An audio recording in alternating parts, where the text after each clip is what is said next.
Pai ke lang ne ong a so pi ke me ranam nan ki thik pi ne phan ke raji bolot tot ke me kai ke ta lang dor de don barim a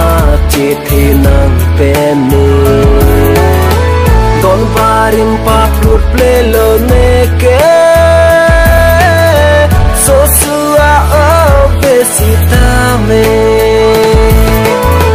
don barim pa plut ple lo ne ke so sua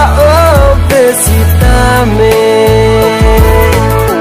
nang ching hon dor de ong nang phane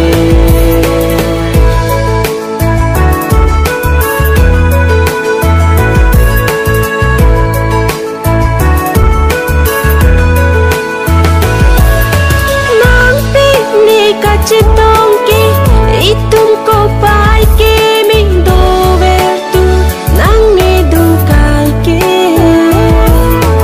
nang chithi pen ne chithi ke thi thet pa thi ver tu kai ke ta kang ho nang ke nang tung si do ver chi kai ke ta kang ho ne nang inut pham ke ba tu ta nang pin long le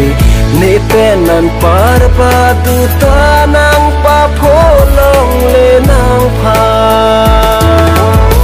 don barim pa put ple lo ne ke so sua besita me don barim pa put ple lo ne ke so sua besita me nang ching hon dor de ong nang phane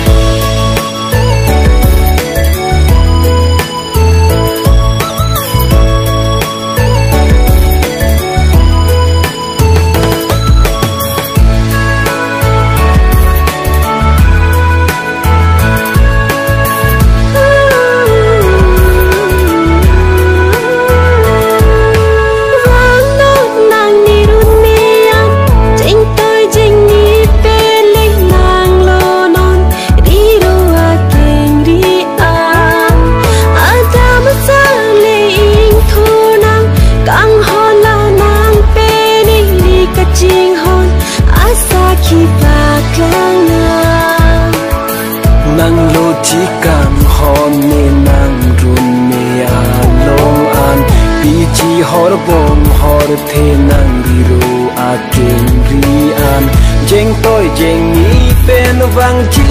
a ta ma sar kang hon ne pai ne ko pai ke lang ne ong a so pi ke me ranam nan ki thik pi me phan ke raji bolot tot ke me kai ke ta lang dor de don barim a che the nang pe ne don barim pa plut ple lo ne ke so sua besita me don barim pa plut ple lo ne ke so sua besita me nang ching hon dor de ong nang phane